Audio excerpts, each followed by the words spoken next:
Sebelum melanjutkan, jangan lupa subscribe dulu, terima kasih. Bab 474, apakah kamu masih berpura-pura? Sekarang setelah kalian menikah, apakah kalian tidak punya rencana sama sekali untuk masa depan kalian?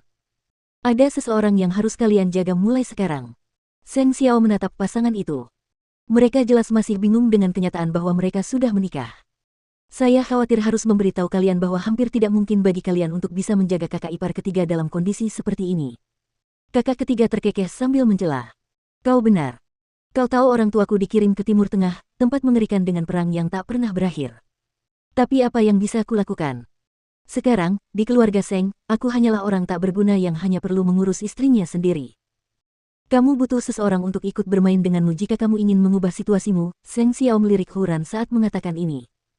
Tapi kamu tidak bisa mencapai apapun jika kamu hanya bergantung pada kekuatanmu sendiri. Akan terlalu membebani jika hanya bersikap waspada. Hei, kenapa aku merasa kalau apa yang kamu katakan padaku malam ini agak aneh? Karena Seng Xiao sama sekali tidak berbicara padanya. Bagaimana kabar kakak kedua sekarang? Mukiki mengganti topik pembicaraan karena dia tahu Huran masih agak waspada terhadap kakak ketiga. Dia makin mirip kakek sekarang. Dengan istrinya yang suka bikin onar di sampingnya, bagaimana mungkin? Bahkan Lin Muan tahu untuk mencari bantuan dari seseorang. Jika kamu sudah memutuskan sesuatu, hubungi saja aku, kata Seng Xiao, keluarga Seng akan semakin mendominasi jika kamu terus menurut. Kamu tahu ini lebih dari siapapun. Kamu sudah terlalu lama di luar. Kamu harus pulang sekarang atau mereka akan tahu. Kier, ayo pulang. Setelah mengatakan itu, Seng Xiao melingkarkan lengannya di pinggang Mukiki. Mereka berinteraksi dengan penuh kasih sayang saat meninggalkan hotel, meninggalkan Huran dan kakak ketiga yang menatap kosong ke arah hidangan yang disajikan di hadapan mereka. Mengapa mereka pergi begitu saja setelah mengatakan banyak hal yang tidak dapat saya mengerti? Mereka bahkan tidak menyentuh makanannya. Karena mereka tidak datang untuk menemuinya. Mereka sebenarnya memberitahu Huran tentang hubungan mereka. Ayo pulang, Xiaoran. Baiklah, kakak ketiga. Huran tidak keberatan. Tepat saat mereka memasuki pintu kediaman Seng Kei yang sedang menunggu di ruang tamu berkata, pergilah ke ruang kerja. Kakek ingin bertemu denganmu. Kakak ketiga terkejut. Ia mengira kakek hanya akan bertanya kepadanya tentang di mana ia dan Huran berada sekarang, jadi ia berkata kepada Huran, Xiaoran, bisakah kau kembali ke kamar kami dulu? Aku akan segera menyusul. Huran sedang memikirkan banyak hal yang harus diselesaikan saat ini. Jadi, dia mengangguk, kalau begitu, kamu harus segera kembali. Kakak ketiga pergi ke ruang kerja Seng Tua dan Huran bergegas masuk ke kamar mereka. Dia menyalakan komputer dan mulai menyelidiki Seng Xiao. Semua orang tahu tentang kisah cintanya dengan Mukiki. Kebetulan saja dia melewatkannya. Sementara itu, dia berpura-pura bodoh. Jadi, dia adalah putra mahkota yang terkenal dari keluarga Seng. Dan kisah cintanya dengan Mukiki menjadi topik hangat di antara orang-orang. Dari cara mereka berinteraksi satu sama lain, Huran tahu bahwa mereka saling mencintai. Oleh karena itu, suami barunya pada kenyataannya tidak memiliki riwayat cinta romantis. Jika memang benar, dia tidak akan merasa terlalu bersalah. Namun, dia merasa sedih setiap kali memikirkan pria ini. Hidupnya dibatasi dalam segala hal. Dan dia tidak tahu bagaimana dia diperlakukan di ruang belajar. Kakak ketiga mengira dia akan dimarahi oleh Seng Tua. Namun, saat dia memasuki ruang belajar, Seng Tua malah berkata seperti ini kepadanya. Meskipun akhir-akhir ini aku bersikap kasar padamu, kurasa sudah saatnya kau bersiap kembali ke Huang Yao. Kakak kedua membutuhkan wakil CEO untuk membantunya. Kurasa kau cocok untuk posisi ini. Lagi pula, aku hanya bisa merasa tenang jika bisnis keluarga Seng diurus oleh keluarga Seng. Sedangkan untuk Xiaoran, kamu bisa menghabiskan waktu bersamanya setelah pulang kerja. Aku akan meminta Ziling untuk mencari pembantu untuk menjaganya.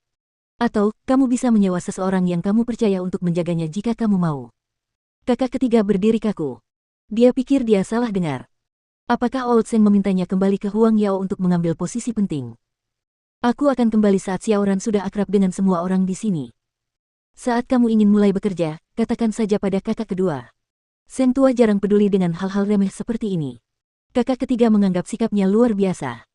Apakah dia tidak khawatir sama sekali jika dia membentuk aliansi dengan Seng Xiao? Saat dia keluar dari ruang belajar, kakak ketiga melihat Seng Kei menunggu di pintu. Kakek menyuruhmu kembali ke Huang Yao, kan? Kapan kamu akan melapor untuk bekerja? Aku akan memikirkannya. Kakak ketiga ingin mencari tahu mengapa Lao Seng melakukan ini terlebih dahulu. Jadi, setelah dia masuk kamarnya, dia menelepon orang tuanya. Tidak ada yang menjawab. Dan Huran pergi ke kakak ketiga. Menghadapnya, dia menarik ujung bajunya dan bertanya, apakah kamu diganggu? Kakak ketiga menggelengkan kepalanya. Ia merasa aneh. Jadi, ia menghabiskan sepanjang malam mencoba menghubungi orang tuanya. Namun hingga keesokan paginya, teleponnya masih belum dijawab. Kakak ketiga merasa khawatir. Ia ingin bertanya kepada Seng Kai tentang hal itu. Namun, saat ia berjalan menuju ruang makan, Seng Tua memukul punggungnya dengan tongkatnya. Kakak ketiga tidak siap menghadapinya. Sebelum dia sempat bereaksi, dia sudah dipaksa berlutut di tanah. Kakek, ini tidak ada hubungannya dengan dia. Kakek seharusnya tidak marah padanya. Apa yang terjadi? Kakak ketiga mengangkat kepalanya. Dia menatap Seng Tua dan Seng Kai, mencari penjelasan. Beraninya kau bertanya padaku. Orang tuamu meninggalkan seluruh tim. Mereka mencuri aset Huang Yao dan melarikan diri. Teriak Old Seng. Kakak ketiga, jangan bilang kau tidak ada hubungannya dengan ini. Saya tidak bisa menghubungi mereka sejak tadi malam. Saya baru saja akan bertanya kepada kakak kedua tentang hal ini, jelas kakak ketiga. Apakah kamu masih berpura-pura di hadapanku? Seng Tua mendorong Seng Kai menjauh. Dia memegang tongkatnya dengan kuat dan mulai memukul kakak ketiga lagi. Dia adalah orang yang sama sekali berbeda dibandingkan dengan orang yang diajak bicara oleh kakak ketiga tadi malam. Huran mendengar suara itu dan pergi ke ruang tamu. Ketika dia melihat kakak ketiga berlutut di lantai, dia segera melindunginya dengan tubuhnya. Mengapa kamu memukuli kakak ketiga? Kalian semua orang jahat. Aku akan memberitahu ayahku. Oud Seng berhenti ketika dia melihat Huran mencoba melindungi kakak ketiga. Kakek, kami masih belum menyelidiki masalah ini. Bagaimana jika itu benar-benar tidak ada hubungannya dengan kakak ketiga? Oud Seng memalingkan mukanya. Akhirnya, dia bergumam, enyahlah. Aku membiarkanmu pergi kali ini karena Xiao Ran. Kakak ketiga menyeringai dan berdiri. Dengan bantuan Huran, dia kembali ke kamar mereka. Huran menatapnya yang duduk di kursi. Dia merasa kasihan padanya. Dia belum pernah melihat kakek manapun memperlakukan cucunya seperti ini. Kemudian, Guziling mengetuk pintu dan masuk. Dia menyerahkan beberapa obat kepadanya.